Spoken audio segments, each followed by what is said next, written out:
žinai ką, aš norėčiau, labai norėčiau medituoti, bet neturiu tam laiko, turiu darbą, vaikus, savo reikalus, indai net nesuplauti, kur dar čia medituoti? Zigmai, būtent todėl tau jos labiausiai ir reikia, nes tu nuolatos leki, bėgi, tavo galva niekada nepailsi.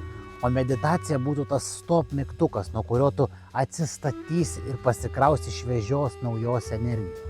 Meditacija tai nėra dar vienas darbas, tai yra laikas kokybiškam poilsiui skirtam savo, kuris tau gražins praėjusias valandas. Ką tu man dabar čia klėdi? Kaip suprast gražint praėjusias valandas? Tai net neskamba logiškai. Matai, kai esi išsibarstęs ir pavargęs, tu viską darai daug lėčiau. Plius padarai daugiau klaidų, esi labiau nervuotas ir neįprasmeni savo gyvenimo. O po meditacijos galva švaresnė, energijos daugiau, todėl per tą valandą padarai ko net dvigubai daugiau. Tai ką tu man dabar čia bandai pasakyti?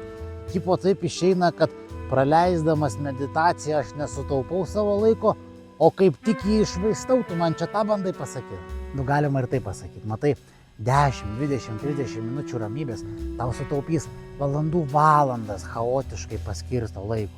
Ir atitinkamai ramus protas tau padės pamatyti, kurių veiksmų imtis, su kuriais tu pasieksi daugiau rezultatų. Žiūrėk, netikiu tavimi, netikiu, bet pabandom.